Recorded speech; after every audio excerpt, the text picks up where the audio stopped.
It hit me, and I was like, these people do not even know I'm just another. I had no identity at Hope, Right. and I think that's why my first year was so tough. I went through that identity crisis while I was still playing, but it made it so I never had to again.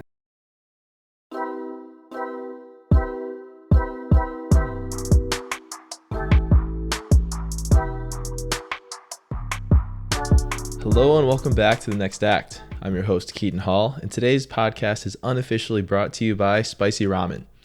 It's not a whole lot to say, it's just really, really good. And joining me today, someone who I hold a very unique and special bond with, the type of bond that's built with hours and hours of blood, sweat, and tears. He's the all-time leading scorer at our alma mater, Williamston High School's basketball program. Helped win 4 straight conference championships, including a trip to the state Final Four in 2016. Played his college ball at Hope College in Michigan, and now has dove into the world of finance and coaching. Ladies and gentlemen, my brother, Riley Lewis. Riley, thank you so much for taking the time to be here today. No, appreciate it, man. Thank you for having me. I'm proud of you. This is awesome. This is something I already know you're going to be phenomenal at, so I'm proud of you. No, I appreciate that, bro.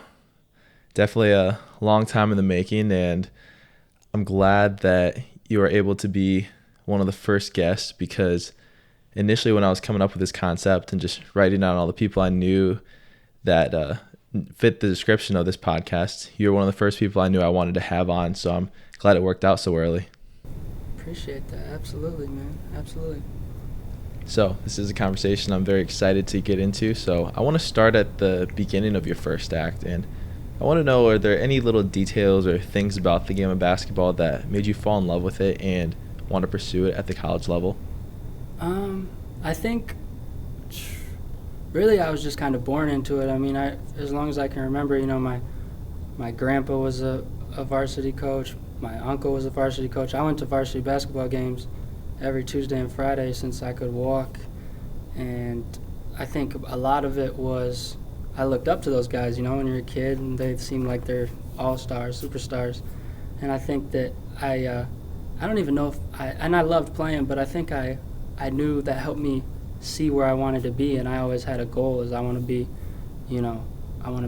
one of those guys that's super successful that I've looked up to. I had my favorite players growing up, and I think that's where just being around it all the time and building goals around that. I mean, and then I think the other part, which as well, is just how much you can, if you really put in the work, you can transform so many different parts of your game. I mean, absolutely, mentally and physically. It got addicting for me. It got addicting to go and 1 week work on just my left hand, and then 1 week work, you know what I mean, and just try to master everything. I think that's where a lot of my love came from, that addiction to improving. Just getting hooked on that grind once you realize that you are improving, and a lot of people don't stick with things long enough in order to get to that point of getting hooked. But once you do, then it's addicting, like you said, for sure.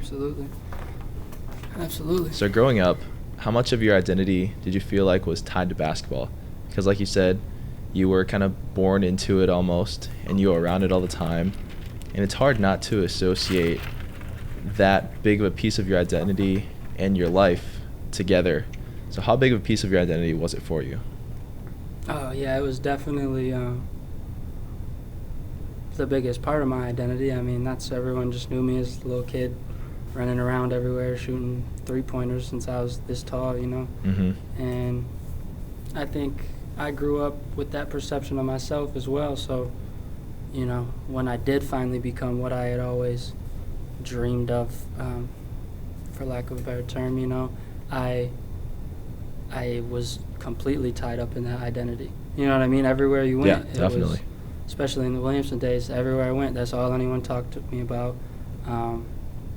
That's all people really, thought of me as, which is fine. I mean, I get it, but that was that proved to be a struggle when that went away. You know what I mean? Definitely. Yeah, I can't remember when it was for me when I had that realization, but you start to get more friends once you get to middle school, junior high, high school age, and then if you are known as Riley the basketball player or Keaton the basketball player, it's tough to not tie your entire identity to that, because that's what you're known by, that's what people celebrate you for, and that's what brings you a feeling of fulfillment almost. Yeah, it's where we, if that's our identity, that's where we seek our fulfillment. You know what I mean? So it makes us feel better when people love on us for that part of our lives. That's we were competitive. That's just the reality of it. I mean, it's kind of crazy when you think about it now, but yeah, it really is. So you've kind of touched on it a little bit, but you had a prolific prep career, to define it in its humble terms, and you were one of the most talked about players in the greater Lansing area when we were in high school, both for your performance and also for the lack of and disproportionate recruitment at D1 and D2 levels. What was the biggest lesson you took from that experience of doing everything right as they tell you to, but then not necessarily reaping the benefits that you were promised you were going to get? Yeah, I never got frustrated. I could tell some people around me were frustrated, like what's going on, but I don't pass the eye test, which is first. I'm 5'10", skinny white kid.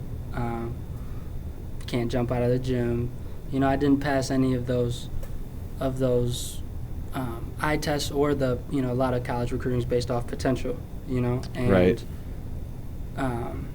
And body and frame, and the only time I would get frustrated is when we'd play AAU, and there'd be every single coach in the Big Ten, Pac-12, everywhere, and I know this guy's got 30 offers, and I'm just killing him, and I'm like, all right, I get that I don't pass the qualifications, but when it's on the court, it really doesn't matter. So that would be the only time I would get a little frustrated, but it didn't bother me too much. I was kind of focused on the moment, and I knew I'd end up where I'd end up, and that was kind of it. What about you? What is I was there for a lot of it, but your recruitment process, what did you think?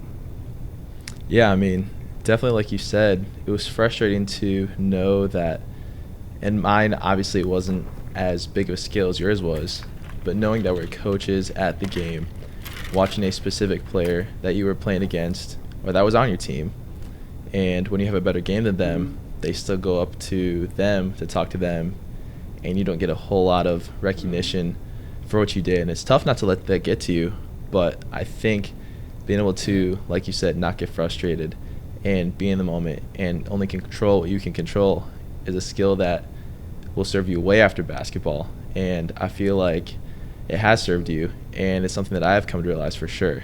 And like you said, we ended up where we were supposed to end up, and it was at Division III. And speaking of which, what's something about Division III basketball that people don't typically know about or understand? I think the crazy thing about D3 is when you're at some of the more top tier programs, like we played at some great places,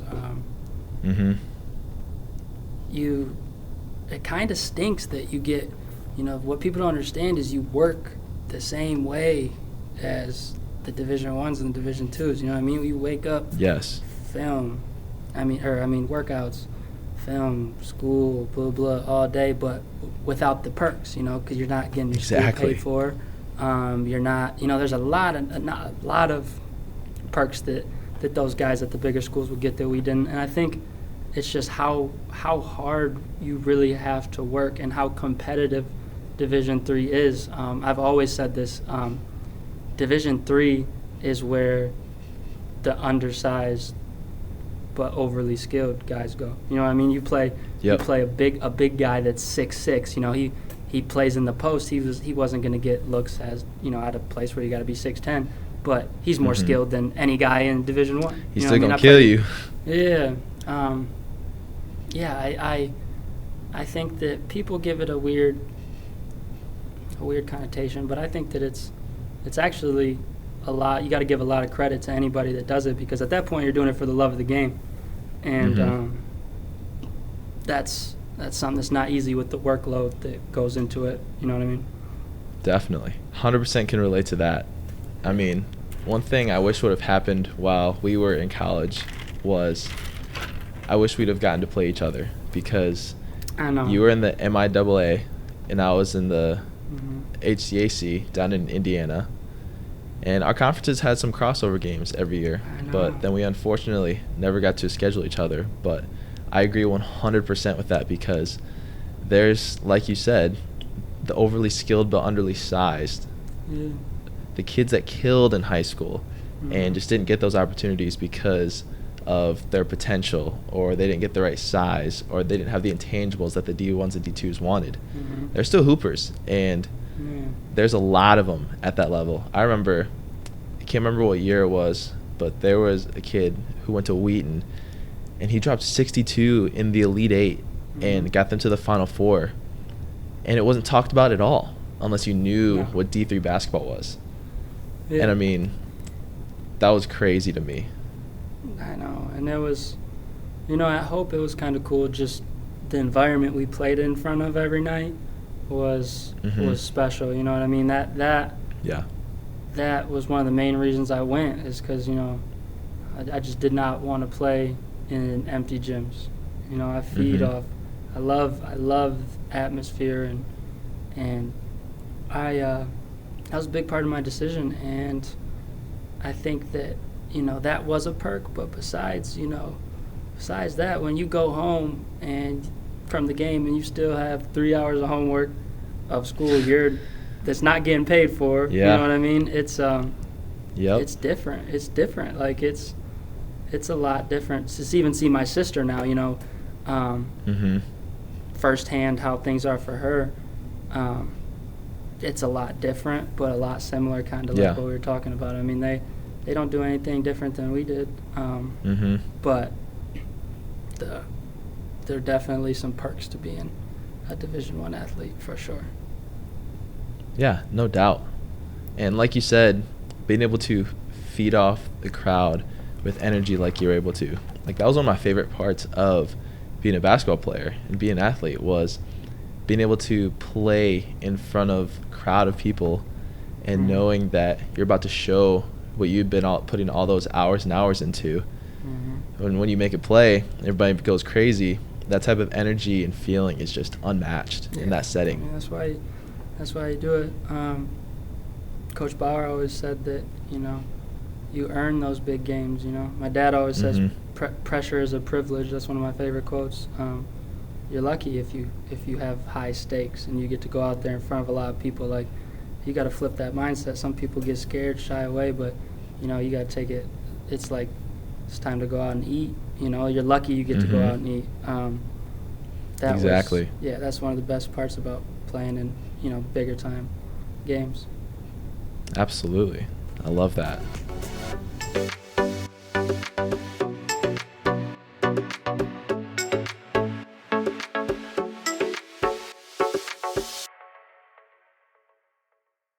So, now that we've got a good grasp on your first act as a basketball player, I want to transition to life after your playing career. So, in the time after you retired, what did it feel like not having your life kind of scheduled around being a basketball player? Because that was the first time that had ever happened. Yeah, to be completely honest, I went through the identity thing my first year of college. Really? Like the feeling of without basketball, 100%. Now looking back, absolutely. I mean, it went from, what it was at Williamston with, doing we were on the run and all the attention in the world, you know what I mean? Everywhere we went. And then I got to college and it was like, I'll never forget when I realized it. I went to a party and I was walking in with like some other guys. I was the only freshman on the team my freshman year because, obviously there's a JV team. And I was with some of the older guys. Back when we were in high school, you walk in any party, anywhere, everyone knows who you are, and not to make it sound like that, but that's just what we were used to. Right. And then I walked in and I remember this girl asked me, I was like, figured she'd know who I was. I don't know, that's just what. And she was like, do you go here? And I was Oh. I was like, damn, it hit me, and I was like, these people do not even know I'm just another, I had no identity at Hope. Right. And I think that's why my first year was so tough. I went through that identity crisis while I was still playing, but it made it so I never had to again. I mean, when I was ready to walk away from the game, it was, from that point on, I played basketball because, of the reasons I wanted to play basketball. It wasn't my identity anymore. Right. My sophomore and junior and senior year, that was kind of a unique part of what happened. But yeah, I struggled that first year, man. That was, mentally, just drained. I felt like nothing could go right, and I remember feeling, hey, you gotta be something without basketball. You know what I mean? I hated coming home and everyone asked, oh, how's college? How's basketball? Yeah. Blah, blah, blah. Because I wanted to talk about anything but basketball, and I kind of realized, hey, there's so much more to who you could be than just what you do on the court. Absolutely. Yeah, I definitely can agree with that. That first year, the first freshman year when you're at a college basketball program, especially, and I wasn't like a all-star on our high school team, obviously, but you go from being one of the first options on your team to, for me, I played 11 minutes the entire season, and you go in thinking that you're going to be the one that turns things around, and then you play 11 minutes, you don't know what to do. That was the only time in my career where I felt like I might quit, and I had to call some people really close to me to just air those feelings out. But once, I agree with you that life after basketball and being a part of your identity, as in your freshman year, it allows you to go after the next 3 or 4 years with a different type of energy, because you are doing it for you, and it's not something you feel like you're doing because you have to do. Absolutely. I mean, yeah, the main thing about that is just, to perform at a high level as an athlete. I believe it is 80% mental. You know what I mean? If you Yes. your physical stuff, you should be able, but you got to be able to, be in the right mind state and adapt and blah blah blah. And that first year, I just remember it like all disappeared. And any ounce of confidence I had, I remember sitting on the bench and, everyone's from Williamston's coming to watch me play, my family, and I didn't get off the bench, and it was just, I had never sat on the bench my entire life. Right. You know what I mean, realistically, and then sitting there the whole game and like feeling like everyone was staring at me. I remember that was just a dark place.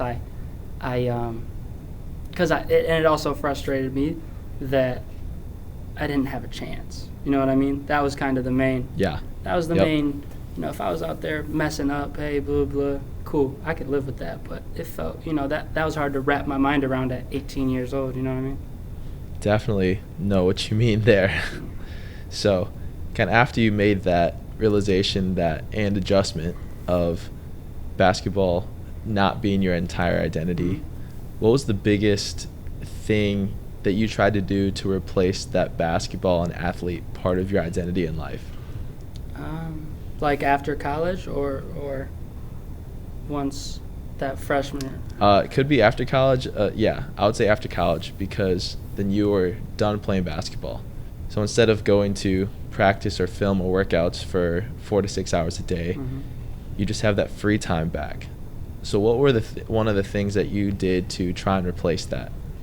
Yeah, I hated it at first. You think you want free time until you get it, and then it just felt like I was not being productive at all. So what happened was, right out of college, I got hired to a financial firm, and they basically told me, you got to get all these licensing exams done before you can come work. So they gave me like basically a year's worth of exams and said, get it done as quick as you can. Right. And so I didn't have like a 9 to 5. I was just studying, blindly studying, not even knowing anything about, it was COVID, so I didn't meet anybody besides on Zoom, and it was tough. Yeah. Yeah, I mean, it's tough without built-in structure every day. It is. I kind of struggled at first to build my own structure. You know what I mean?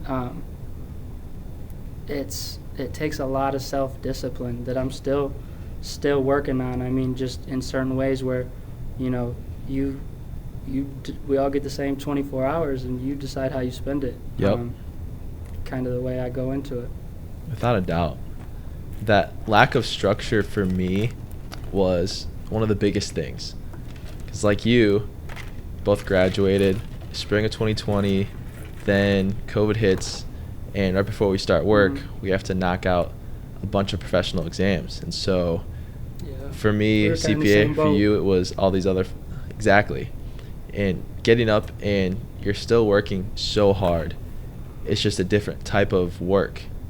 You're studying, but then it doesn't necessarily feel like there's an end goal that you're striving after, like there was in basketball. Exactly. Because every time you got up to go work out in the morning, every time you went to practice for 3 hours, every time you went late to shoot, you knew it was because there was an end goal in mind of winning games and winning the championship. But with this, the end line, the end goal, either didn't feel like it was there or just felt like it was ridiculously far in the future because there was a whole career ahead of you. Exactly. You know, I mean, I think one of the biggest parts of me in my brain is I'm huge on manifestation, and I kind of did it without knowing it during basketball because, you know, I knew what I had been. My dad took me to watch, you know, Chris Harrison docs when I was a kid, and Cha-Cha and Dante and Denzel and, you know, all those guys. And I saw what the top was, and I knew, okay, that's where I want to be. So you kind of think from there, you know what I mean? And without being able to see that, you know, we're kind of blindly. I had no idea what I was going to do, what my daily life was going to be like, what I was going to be trying to do. So to be able to have an end goal in mind is something that totally changed my professional career now, is just being able to think, you know, in terms of manifestation, you know, it's the deepest level of manifestation doesn't come when you're thinking about what you want, it's thinking from what you want, you know what I mean? So like you already have it. Like you already have it, you know, like that. The game in Breslin, I had played that game in my head 300 times already. So when I got there, it was just, you know, or any big game like that. It came natural for me in basketball, but putting it into the workforce is something that it's been fun to see how it works. But I think that's something I try to make a lot of strides on, is just, you know, see an end goal. Definitely. I love that. That vision is huge because, like you said, if we don't know where we want to go, how can we take steps to get there? And how can we work back from there and know what to do in order to achieve something that we don't even know? So looking back, would you say there was a lesson or a characteristic you developed or learned from being a student athlete that helped you deal with the uncertainty of going into life afterward? Oh yeah, my college career was really hard for me. There's a lot of success in there, but that success was so much harder than I felt like it needed to be. You know what I mean? And it was in moments where, you know, it made me figure out more of my own mind and challenged me as a player, which is some of the positive things about it. You know, everything happens for a reason. You know, I've always said that. I mean, I'm not gonna sit here and you know, badmouth it, but it was tough, and it was definitely. It was, but that I would not trade it for the world. You know, if you say, if you go back and tell yourself in high school where to go to college, would you say, okay, maybe, you know, but I'd pick something different. But what the person that I grew into through hardship and battles, you know, mentally and in sport and you know, being away from home is something that is invaluable now, which is why it's easy. I have no regret about anything. You Definitely. know what I mean? Yeah, it's you learn so much about life through sports. It's unbelievable. It's you know crazy. What I mean? It's just hard it's hard to translate it and figure out where to place your emphasis. But that's something we all get to work on. It's kind of the fun part. Absolutely is. Going through hardship and forcing yourself to go through struggles is something that it's a blessing and it sucks at the same time, because the person, like you said, the person you become on the other end of that struggle is so much stronger, so much more well equipped to handle things in life than the version before. Yeah, exactly. It just sucks going through the fire sometimes. Well, yeah, in the moment it's the worst, because you have an idea of how you want everything to work out, and you want it now, and you want the end game now. That's kind of the one thing that'll drive you crazy in anything. The process is the best part. I mean, to talk a little bit about that, I mean, the process of you and I, when I introduced you to Abdullah, and then we started, that process, that was some of the most fun I've had in sports, was just some of the worst days of flipping tires for 5 hours. And, Yep. Like stuff like Absolutely. that. Those are the memories that I love, to look back on. That there's so much to be grateful for, even when it seems like it sucks. Without a doubt. That's one of my things that I'm most grateful for in high school, was getting to absolutely just tear ourselves apart with Abdullah and just go into any given workout and not know what we were going to do, but we knew that we would have to be ready for a lot of hurt, but we knew that it was going to get us right at the end of the day. And like you said, I just loved every second of it. And we were just going after the same goal. And it just made it so much easier to see why we're doing it. And that perspective shift, which I'm sure you can attest to, made it so much easier to go through all the harder times. Yeah, absolutely. I mean, that's kind of when you know where you want to go, and you just tunnel vision, I'm going to get there, and then the rest of it's just figuring it out if there's no doubt that you're going to achieve it. You know what I mean? That's kind of the one thing Abdullah put in my head, was just he made it seem, he broke it down so that it made sense to me how I could achieve things that did not make sense, that no one else thought I could achieve. He made it make sense to me, and that's really all that mattered. And he just, he kept me locked in, and that's all that mattered. And that's one thing about even some of our guys today. There's just not, I just don't see the same tunnel vision. You got to have tunnel vision if you're chasing a goal, And I'm not sitting here and saying you can't party and you can't, hang out with chicks. I did a lot of that, but I still was up at 6 a.m. every time. You know what I mean? I still had all my stuff done, and you can attest to that. We came in after 100%. having different nights, but we were still going to grind the same. And I think that when you really chase something, a lot of people don't know what it's like to really, really full out chase what you want. Yeah. I think if you can get there, that's special, because a lot of people are doubting themselves or doubting what they can do. And if you're an alpha like that, Abdullah's one of the perfect example of those guys. The guy makes no sense half the time. Half the time he'll make no sense until 3 weeks down the road, or 3 years, or 3 months, and it makes perfect sense. Yep.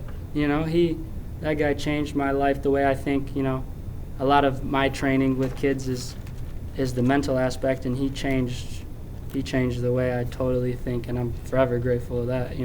Absolutely. But that's definitely a huge part. I like that. When we talk about it, I mean, we had a lot of shared experiences, but when we talk about it like that, to hear you talk about all that stuff, it's like the exact same stuff that goes through my head in a lot of these situations. So it's crazy. But some of the things you've done since your playing days include training players, training kids, being a coach back at our alma mater, and working in the professional arena of finance. Do you think you found your calling or purpose? Oh yeah, for sure. I mean, I got so lucky to be in the spot where I'm at with my professional job. That firm I mentioned before, I ended up getting recruited to this one after I'd passed like 5 out of 6 exams, and through a mutual friend of my dad's was like, hey, you should come over here. And it's unreal. I mean, I'm surrounded by extremely successful people that care about my success. And that's huge. There's no cap on what we can do. So, you know, it's kind of like my dad was the same way. He didn't necessarily, he's always say, didn't want me to be the same. It's you know, you wake up, you go kill your food every day because we're not salary. Yep. You know, and some people look at that as, oh, that's so stressful or blah, blah, blah. You know, instantly I thought of, so you're telling me there's no cap on what I can do? Like, right. There's no, sign me up. Like, I don't have to wait 20 years to get where Joe from down the hall is. You know what I mean? That's one of the reasons. But I have people around me that are already at that level. I have one of the best mentors who's changed my life. His name's Chaz King, and he, you know, he's kind of like the LeBron of the financial world, like helping people. You know what we do: sit down with people, and just assess everything they have going on. And we can do anything with money, retirement, you know, investments, doesn't matter. And he's so successful, but he kind of took me under his wing and showed me, you know, helped me skip steps and helps me with how I manifest and think. And he's just been a blessing. There's guys like that come along the way that I've been lucky to be around. Some of them, you know, Abdullah's one of those guys. My dad's one of those guys. Coach Bauer's one of those guys. Chaz is one of those guys. You know, those people, that's kind of what I took from it is, you know, I wanted to be that for other people. That's why I did a lot of the training and you know, the coaching it's special when someone can really help change your life and make you better. Definitely. And I just wanted to try to spread whatever I could to help anybody that wanted that. You know what I mean? Not everybody wants it, but the ones that want it, you can always tell. I mean, yeah. That's awesome. I love how you mentioned the difference in mindset when you first got a commission type incentive. Maybe more than half people would say there's not really a whole lot of stability, not a floor to keep me safe in a comfortable place while I work forward. Your mindset was, oh, there's no limit on what I can do. And I feel like a lot of that, like you said, had to do with the people you had surrounding yourself with and had cultivated your mindset to the point where you're looking at all the things you could do instead of all the things that could go wrong. And that's just so huge to have that surrounding cast around you, especially when there are people that are further ahead into the position that you want to be because they know how to get there and you're on the path to get there already. Exactly. I mean, it's invaluable. The mindset, though, in everything is one of the biggest things, and it's tough. You know, I catch myself every day, you know, thinking about something with a negative twist. And, you know, now I'm at the point where I can catch myself and be like, why would I be sitting here, you know, flip that? I mean, it was in basketball, I always knew, I mean, you knew this, I was a trash talker for sure. And I knew walking on the court, you know, this kid, he's got to guard me all night. And he's probably thinking about his girlfriend or his parents. You know, he doesn't have that tunnel vision. My only focus is I'm going to destroy him. Yep. You know what I mean? That's all I'm worried about. You know what I mean? I love that mentally weak people are something that, you know, alpha athletes can, for a lack of a better term, prey on. You know, you see how does Steph Curry do what he does? Right. It's that mentality, that mindset.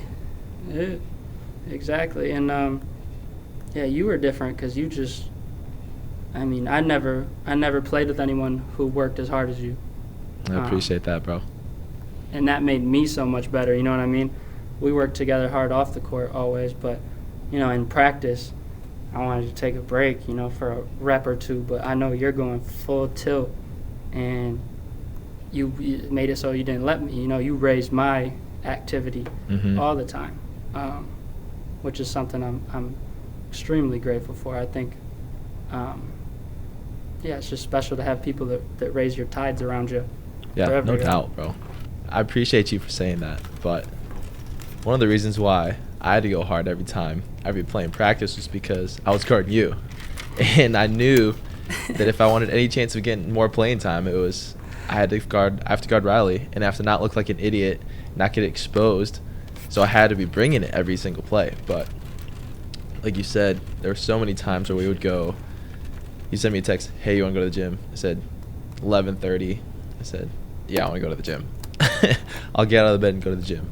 And it was just those times, and where it was just us in the gym, some of my most fondest memories. And one of the reasons why I fell in love with working hard was because I knew there was nothing I would rather be doing at the time, just working toward our goals. And there were so many other times where you can not go and work out and not have that opportunity to be on a team with a teammate like that wanted to go work. And so I knew that I had to go take advantage of the time that we had together. Absolutely. I mean, speaking of that, I definitely wanted to say this. I remembered this the other day. My favorite period of time of us grinding together, I mean, you know, we did before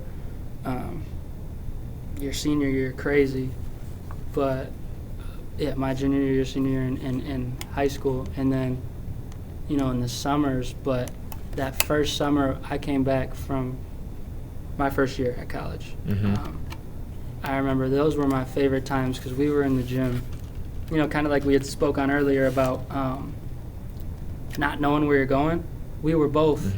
It's easy to go to the gym when you know you're going to go in the game and get shots. That's facts. You know, it's easy to go in the gym when you know you've got something to, and we were both so lost. We didn't know where, if we were going to play a second, if we were never, but we were just in there just desperately grinding.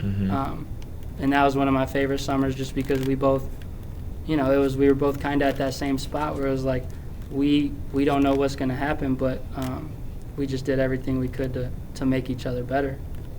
Oh, that's a great point. I hadn't even realized that. That's exactly the point where we were at. It's kind of like we are right now, but we were grinding, not being able to see the finish line.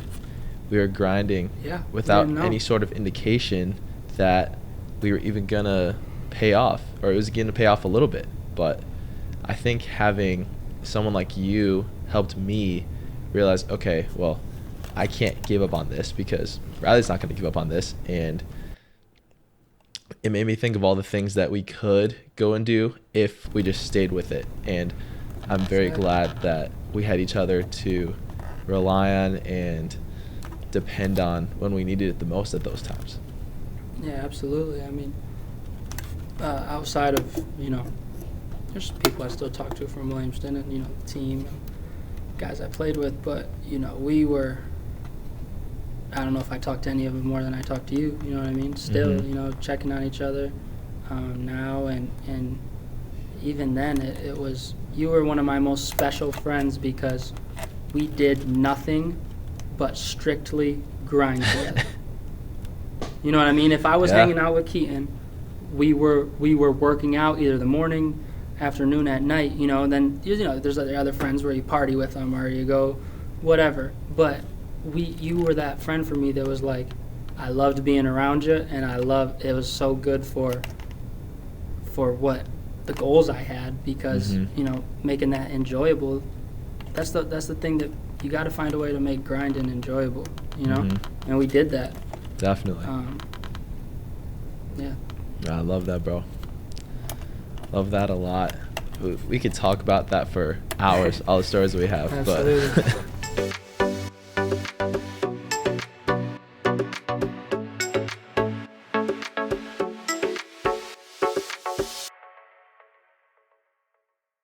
Kind of going along with the hard work topic, like I said, you're one of the hardest workers that I know, and all the countless hours that we trained and grinded together over the years, like I said, one of my favorite times as a player. And we obviously knew what hard work looked like then in our first act, being a basketball player. But what does hard work look like for you now? How are you able to still go work hard even when it changed what it looked like? Yeah, that's a great question. You know, I think that one of the parts I love most about my job is, you know, every time I sit down with someone, you're helping them. You know what I mean? I'm I'm not, trying to convince people to buy a new roof when they already have a roof. Mm-hmm. It's not. It's knowing that you're helping people, and from that comes, okay, well, if I know that what I'm doing is helping this person, this person, this person, I need to get in front of as many people as I can. Right. And for me being 23, I knew instantly, like we said, the identity, a lot of people still look as basketball player or the, like a kid. And when we're talking about money and investments and, that could be a negative, but I kind of try to flip it to a positive, and that's kind of where I worked so hard up front was studying. I know everything. You know what I mean? There's, I have dedicated, it's not, you're not going to the gym and getting shots up anymore. You're figuring out scenarios of, okay, what's the best place for this for this, and I think that's where it is the most for me is just, I'm starting out young and using it to my advantage, and you just have to work hard the whole time to do that in the areas that will help you get there. You know what I mean? Definitely. What about you? What's working hard look like for you now? For me, like you said, a lot of it was studying for CPA exams just so I could continue to get that knowledge of what it looked like afterward and what I was going to be able to do in that act afterward. Yep. And like you, there's a lot of 6 to 8 hour days of studying instead of 6 to 8 hour days of basketball.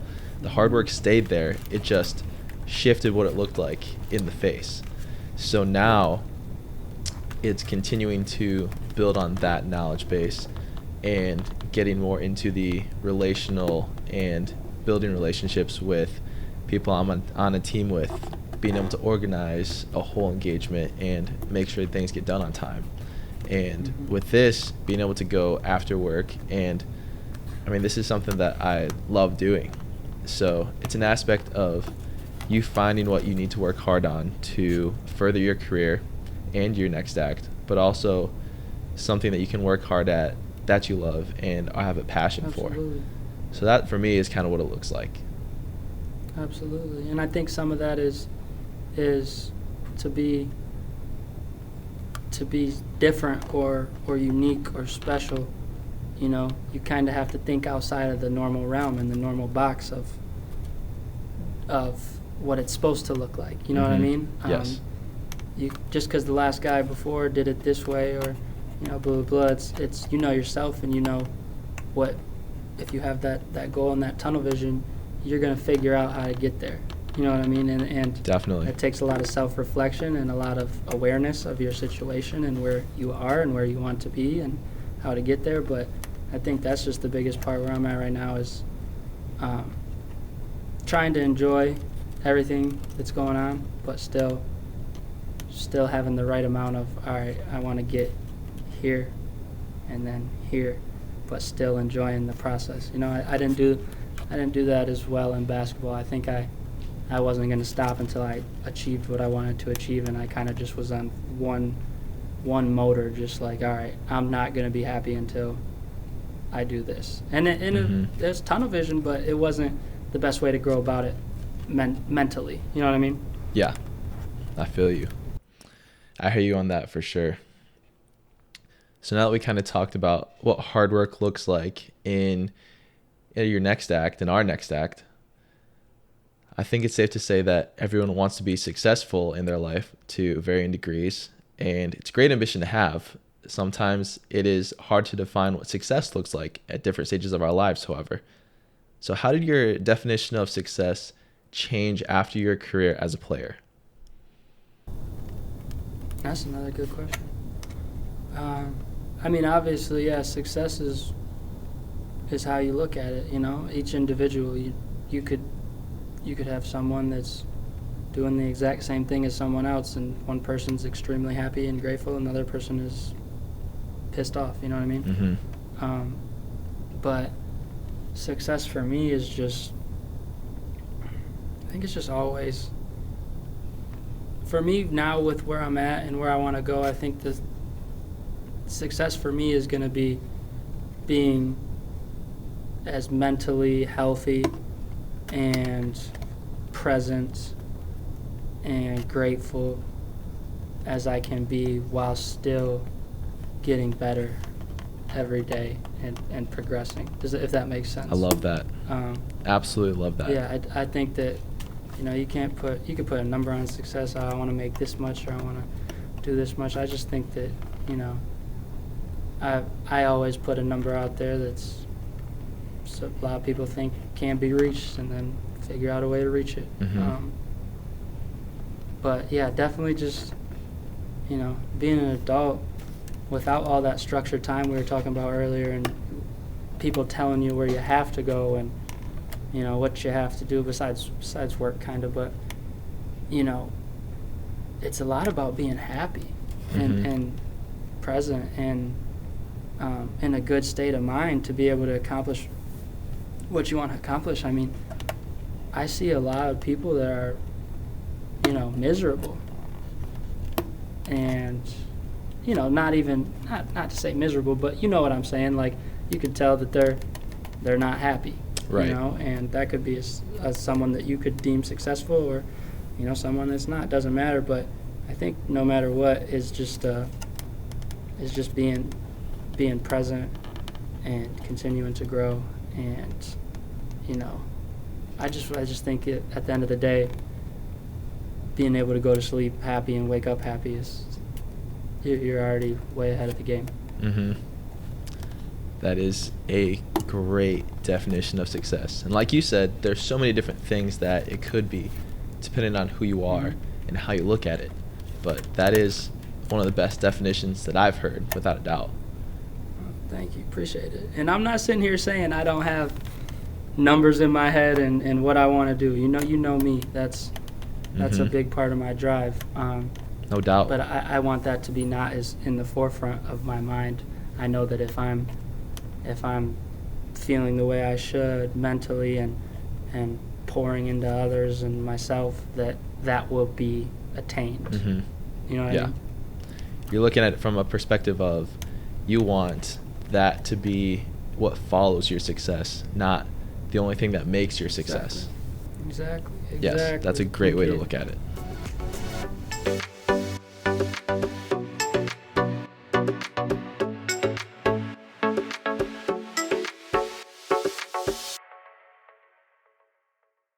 All right, so now as we're kind of transitioning to the end of this, I just wanted to say this has been fantastic, and hold on, my bad, bro. Kenzie had 10 and 14 tonight. That's the most Kenzie stat line I've ever heard in my life. 10 points, 14 rebounds, 4 for 6 field goals, 3 assists. She's tough. She's next factor. She's tough. She does so much that's not on the stat sheet too. It doesn't even make sense, man. She's my favorite player of all time. All time. I love that. Absolutely love that. So. My bad. Yeah, let's go. No, you good. Gotta celebrate the wins, especially when it comes from your sis playing D1 level. Gotta rep the Lewis. That's what I'm talking about. So, knowing what you know now, what's something you would go back and tell yourself as you came to the end of your playing career about going into a new phase of life? I think, I walked away early. And I think that was the big step into me becoming a young man, was the courage and just what that was going to bring. I dealt with so much, part of my friends, so much bullshit for 4 years, just bullshit, and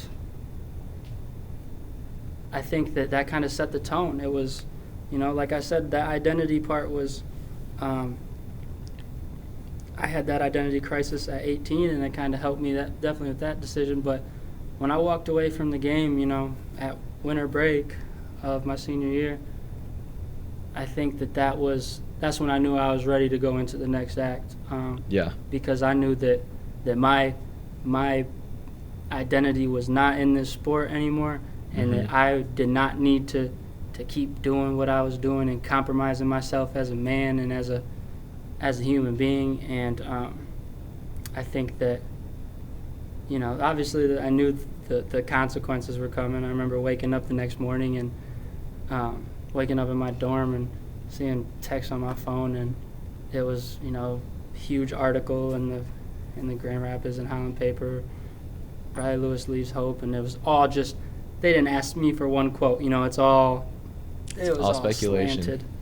Yeah, but I remember seeing that, and a big part of that for me was coming to terms with, I was so genuine to my teammates, to everyone around, that they understood, and I felt like I didn't need to explain myself to anybody. Yeah.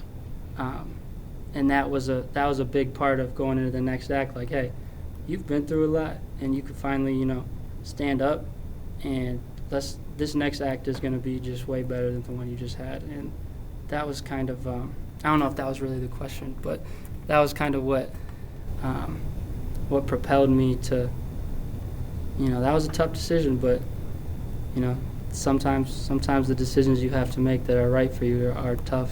And, having people like, you and my family and my friends, and I'm surrounded by so many great people, so many great relationships. That's one of the best parts about my being on this earth, is all the great relationships I have with so many people. And it makes it easy. They don't even ask. They just say, I'm proud of you. That was cool, and that made me, I went out on my own terms, which is kind of weird. But I never saw that happening. But I just, sometimes my dad talks about it too. I get these moments of clarity, these instincts where, I just know. And I think that at that point in time, it was time for the next act. Like, that was just done. Like, it's time to, and I just told him, I looked in the mirror and said, you've got so much ahead of you. Just let's get there, Let's be happy. And that was a little different, but I think that helped me a lot too. There's no regret there at all. But that kind of started the next act, for lack of better terms. Definitely. You were asking if that answered it, and that absolutely did. Having that courage to know what you were giving up is something that had been a huge piece of you for so long, is not going to continue to be for you. And having the courage to step into that and give up what was good for what was potentially going to be better in the next act, like you were saying, that's scary to do, and it's something that's very hard to let go of and kind of step into when there's a lot of unknowns. But like you said, having those people to lean on and support you and encourage you, and have just reaffirmed the decision that was so hard for you, that's huge. And just knowing that you have those people, being able to reach out and ask for help when you need it, is a massive piece of that. Yeah, I mean, I remember, one of the things that stamped it for me was I knew at that practice I was done. I got put on scout team. I hadn't been put on scout team since I was like as a freshman, senior. Right? That was no. It was some. There was some. I was in a position of. I was not in the position of power in the situation, and there was a lot more going on outside of basketball that, I had. But the power was, I had no power on the court, And I remember after that practice, I texted all my teammates. And I said, "Hey, will you guys meet me in the locker room tonight?" And undoubtedly the best part, I want to say this 100%, undoubtedly the best part of Hope was all 4 years my teammates. Yeah. I mean, I met so many amazing people, like people that I love and still could talk to every day today. I'll have those relationships forever. And I just remember talking to them in the locker room, because I knew, as a man, you got to tell in a way I was leaving them too, and that was the hardest part. Yeah. Their captain, leader was going, and I said, guys, I love you. And I was asked, do you have any objections? And we were saying that, and everyone was just like, we get it. And I was like, all right, that's all. That made me. I just knew. I knew that was what it was gonna be. But then, those relationships are so special. Like you said, the people around you. My dad's one of those people for me that when he's always said, when it gets tough, he's got my back, and he always has. And, definitely. That's something special too. Yeah, gotta have those people. Who's that for you? I would say definitely my dad and my mom and siblings too. I mean, like you, definitely blessed to have multiple people that I can talk to and go to with anything like that, and know they'll support me and give me good, constructive answers to what I'm looking for. Not just going to be someone that is trying to make me feel better, but they're going to give it to me straight. And having those conversations, even when it's tough, is huge. Like you said, a lot of my favorite memories from Manchester are my teammates. Had so many of them that were amazing, so many relationships that I built. And it's crazy how when you're younger, you hear about the old people telling you, oh, it's going to be about the relationships, it's not going to be about this, that, and the other. It's not going to be about the material aspects. And it's so true when you actually go through it and get to that point. Exactly. And you just touched on something I definitely want to say about the next act. One of the biggest parts of my next act has been, since I started, full time, when I kind of got back in that tunnel vision of when, I was done studying and while I'm studying, I'm not working. I know I'm just kind of waiting to get up to the batter's plate and, partying a lot, going out a lot. And one of the things when I set in to this next act that I find invaluable is, and it makes me know I'm doing something right, is the people I spend my time with. You know what I mean? Your time should be so valuable, especially when you're busy. But your time is, I hang out with my dad, and I hang out. I'm all day at work. I'm around these people that love each other, love me, successful people. I hang out with my mom or my sister. I actually for the first time have a girl that I think is legit. So being around her, and that's huge. Yeah, it's huge. It's weird, but I think that's the biggest part of my next act is being able to to be in that mental headspace and to be in that zone with whatever you do. You gotta find ways to be comfortable and get in your, we call it the vortex, get in your vortex when everything feels good. And that's a big part of that for me is just the people I'm around. I know I'm just blessed to have, those people around, but it was tough also taking some of those people out of my life, not taking them out, but just saying, hey, I'm trying to go here. I'm not saying you have to, but I just can't. I've got different habits now. Definitely. I've got that's, and that's tough, but that's real. Like, hey, I love you to death, but I'm trying to go somewhere different than where I'm at, and I can't be doing the same thing. And that's been that's huge. That's such a key piece of getting to where you want to go is potentially having some tough conversation with people that are close to you and mean a lot to you. But if, like you said, some friends you only see when you're going out, and some friends like we had, it's all business. And just knowing and having that clarity of where you want to go and what it's going to take to get there, and then having the courage to actually act upon that and take the steps to not spend as much time with a certain group of people and spend more time with people that are going to help you get there. That awareness is huge. You've touched on that, but it's still tough. Yeah. It's something that I think being aware of is the toughest part. I think we're both lucky to be aware of that at at the age we're at. But that's when you gotta tell somebody, hey, I love you. you're one of my best friends, but every time we hang out, nothing gets better. We're not moving toward our goals together. We're not moving toward our goals. We're, I'm not saying there's anything wrong with getting away.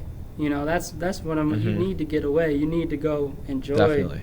100%. You got to mix play with pleasure. I've always dabbled on that line, but I think just really the right people understand. Like, hey, okay, and I'll always try to be there for my people too. That's the other part. You can't just leave them, say whatever. Like, hey, come on, why don't you do it? We can all be better. We can all go this way. That's been one of the tougher parts, but knew I was growing up a little bit when I saw. I was like, damn, I hang out with my pops more than anybody else. You know what I mean? I was like, that is because every time I'm around my pops, I'm myself, and I can be in my vortex, and I can be, that those manifesting trains just go, and he's, he believes in me. The same thing like working out with you. Definitely. We both believe in each other. That's when you get the most work done. Do you have any of those people in your day-to-day life that you love being around and that help you, Yeah, stay definitely. on that path? 2 of my cousins that I live with, and my roommate, actually, the one that was on this earlier, Jake, Kobe, Summy, my dad, my mom, and my siblings too. I mean, every time I talk with them and my cousin Johnny, it's like I just want to go and be better. And every time I have a conversation with them afterward, I just feel refocused and re-energized, and I just want to go crush everything ahead of me. And obviously there's more people like that. Jade is another one, the one that was on the first episode. But they're just people that make me want to go and accomplish everything and take them with me so we can all experience it together.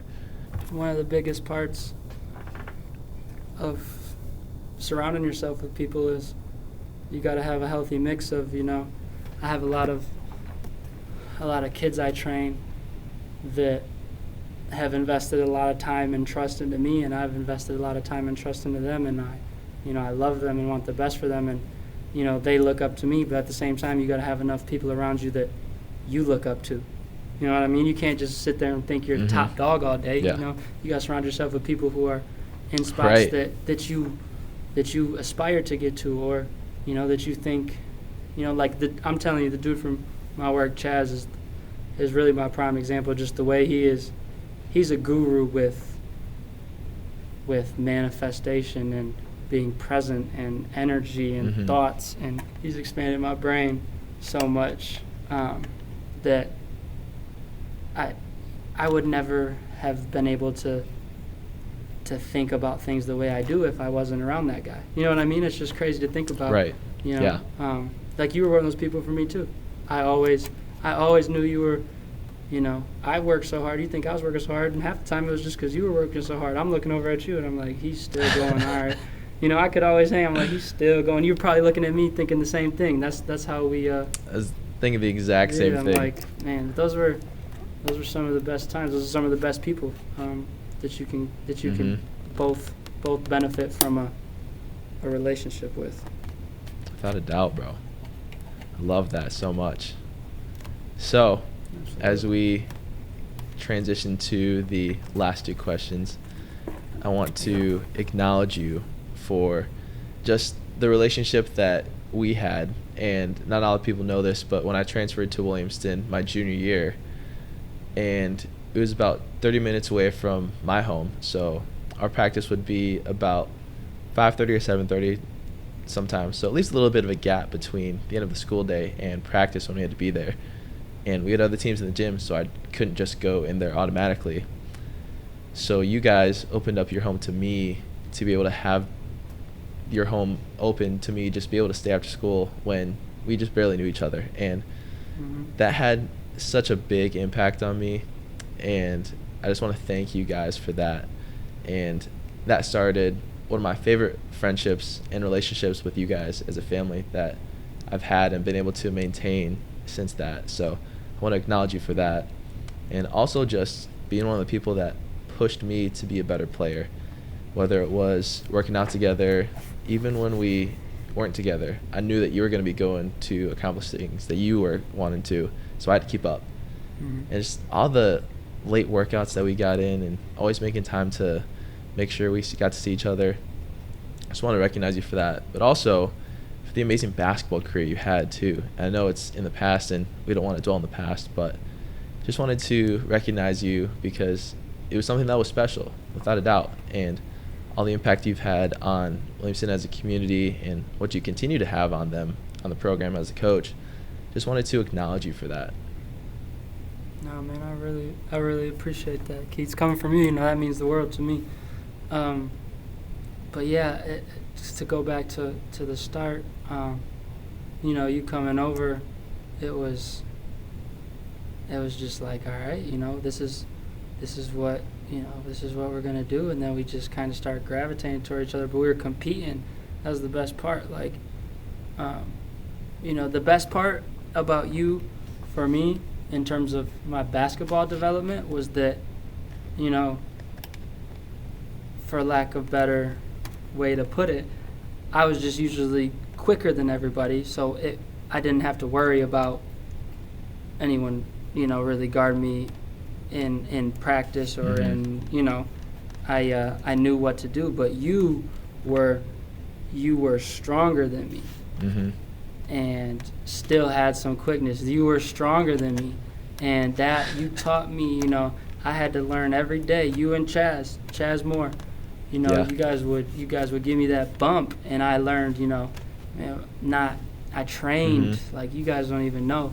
I'm getting bumped by you in practice. You're taking me off my footwork. Now I'm like, all right, how can I get bumped and set my feet and attack where they're coming at? Like those were things that you guys made me think and made me go in the gym and do. And you made me such a better player just by, even our one-on-one games. I've never played one-on-one, not even close to how much we played one-on-one. We've played it, seriously, Keith, how many one-on-one games have we played? Thousands? It's got to be hundreds. Thousands. I would agree thousands. More than hundreds. Yeah, no, I would agree thousands. More than hundreds. I would agree thousands 100%. Because it was every time we saw each other, and it was multiple times because you'd beat me the first 3-4 times, and I wouldn't want to stop until I won or got close to winning a couple. And, dude, I agree. There were so many. Yeah, man, that's one thing that I think, a lot of people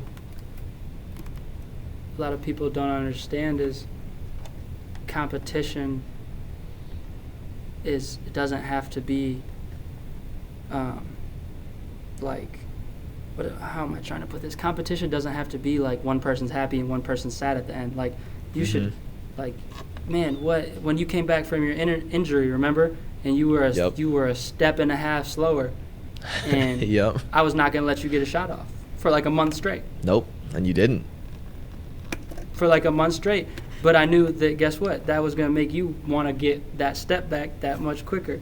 That extra step. And exactly. But it wasn't like we were mad at each other, man. We just to be able to grind against somebody. I had that really before my senior year. Some of the most beneficial gym sessions to me were when my dad would lock us in a gym. It would be my dad, Brandon Allen, Brandon Johns, Mikhail Miles, Weston Miles, Doddick, Roblox, Sean Cobb would come sometimes, and we would just, we're doing post drills against each other. We're doing guard drills against each other. You're getting swatted all the time. It doesn't matter. You're just figuring out how to play against people that are different positions and better than you. There was no egos in it. And that's the best way to get better. You know what I mean? You can definitely. That's one of the things I always appreciated about you was we could leave our egos at the door and just say let's leave here better than we came. Absolutely. It's that special type of bond. Absolutely, brother. I appreciate you. So, as we go into the final two questions, the first one is, what does a life well lived mean to you? Good question. A life well lived. I think, are you saying coming from like the end of your life, what does it look like a life well lived, or like from where I am now, what would a life well lived look like? It could be both. Definitely, when it's all said and done, to kind of go into the next question, but if your life was looking forward and you could see it and you saw what it was, what it could be in a good way, what it could be in a good way, and what it could be in a bad way, what does that good path, good life look like? I think the main thing for me is having the strong relationships I have. Number one, doesn't matter what you really go through, if you have people that love you and people that care about you, that's a big part for me. And the other part is making an impact on people. I mean, if you look at it, if I'm looking from, age 70 back, and all I did was do stuff for me, what was really the point, If I didn't, we all have stuff that we can pass on and help people with, and I've had so many people help me. I feel like I've helped a lot of people, younger people as well, but those people change your life, and I want to be that for a lot of people, and also never be content, but be happy. Does that make sense? Yeah, definitely does. It's a fine line, but it's one that'll help a lot. Never be content, but I always want to, I want to maximize everything I can do, professionally in my job, helping people, friendships, relationships, family. I mean, that's really what it's all about. What about you? I want you to answer that one. Man, I like how you flipping it on me. It's a little refreshing to switch up. That's a tough one, man. I know. I want you That's to why answer I ask that. it. I want to hear what you say. That's why I ask it. Yeah, now answer it. I definitely agree. A life well lived for me would be using the talents and abilities that God has given me in a way that will impact as many people in a positive way as possible.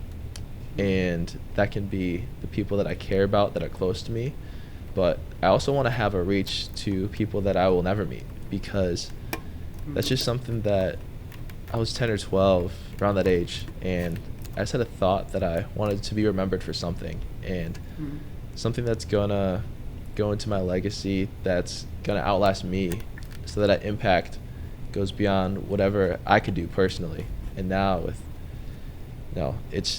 that's just something that is something I've had on my mind and heart for a while. Absolutely. Have you ever seen the movie Troy? I've not. Oh, you gotta watch that. Brad Pitt. That's one Brad Pitt. Yeah, watch that. But that's like it's one of my favorite movies ever, because it's like the whole concept is exactly what you just said. It's the main dilemma between, he could either go to the war and be, immortal, where his mom was a god, whatever she said. Hey, if you go, your name will ring out for what you did for all of eternity. Everyone will remember his name's Achilles. Everyone will remember Achilles. She was like, if you stay, you'll have a beautiful wife, beautiful kids, grandkids, but when your grandkids die and their kids die, blah, blah, your name will die as well. And I think that's one of the craziest moral dilemmas that that's deep. Is so prevalent and everything. Yeah, if you think about that, it's kind of like you want both, I don't see any reason why you can't have both, but exactly. Just gotta approach it like that. You definitely want. I definitely want to be remembered past when I'm gone. Doesn't matter what for. Just something positive. You know what I mean? Well, that leads into the last question of how do you want to be remembered? And it could be by people that you know and love after years and years of knowing them, or it could also be how do you want to be remembered by the person you just had an acquaintance with and just had that interaction with. Basically, when people think of Riley Lewis, what do you want that person to be? How do you want to be remembered in that capacity? I want people to not be able to understand and comprehend how I did what I did. on the magnitude that it was done, whatever that is. You know, I have ideas. I want people to think, to have no idea how I did and accomplished what I accomplished, and it doesn't make sense to them. That's how specifically, you know, I want to be remembered. I want to change the way. If you can do that, maybe those people start thinking outside the box, you know, and they do things that they would have never thought about or done. You know, I think that we set limits on ourselves all the time. Yeah. In our brain. You know, just put yourself in a box because of what other people have done and what's normal. Mm-hmm. And, you know, one of the things that I love about the situation I'm in right now is, you know, I'm surrounded by good people. I'm in a job I love. Yep. And I think that I'm on track to do some things that people aren't going to understand how I did it. You know? And that's kind of being an expander for whoever may be tuned in. But I think that I don't want to just be remembered as another person who did the status quo and, you know, what they're supposed to do. Oh, you live the normal. No, I want people to be, hey, I don't even get how did he get there, and how did he do that, and how, you know, and that's kind of, I think that's the best answer I have. Your turn, though, for sure. All right, so another one you flipped. How do I want to be remembered is, man, Thank you. I didn't think you're going to flip it on me again. I would say someone who loved God and loved his people and wanted to just serve others, did it with passion, and created so many things that would last longer than myself, that it's going to be remembered for a long time, and not for selfish reasons, but just comes from the impact that I want to have on just people that we can serve. Absolutely. Well, man, you're on the right track for sure, man. That's what it's all about. Yeah, I'm super proud of you. Love this. Listen, this better not be my only time on here. No, definitely. I'd be disappointed if it was the only time. Nah, never that. But yeah, you know, I'm proud of you. And No, I appreciate you, bro. Thanks for having me. Absolutely. Love getting to talk to you. Love getting to talk to you always. But, you know, getting to talk about stuff that really matters is cool. Somehow I don't really do a lot. Definitely. On a platform like this, you know, the only people that get my peace of mind are very close to me. So thank you for that. No doubt. Thank you for that. Oh, thank you, brother. Thank you. It's been a great conversation. I appreciate you. I love you. Absolutely. Love you too. Love you too, boy. And I can't wait to see where we go next. The facts. But, ladies and gentlemen, you need to go re-listen and rewatch this. He just dropped a lot of knowledge, a lot of wisdom, a lot of good perspective that we can all learn from and apply to ourselves. So, if you're still listening, thank you so much. Go leave ratings, reviews, go subscribe. Get subscribed. Come on. Go follow the places, you know, all the fun things. We got things coming out on social media during the week just to give you little sound bites here and there. But let's make sure that until next time, the best is still yet to come.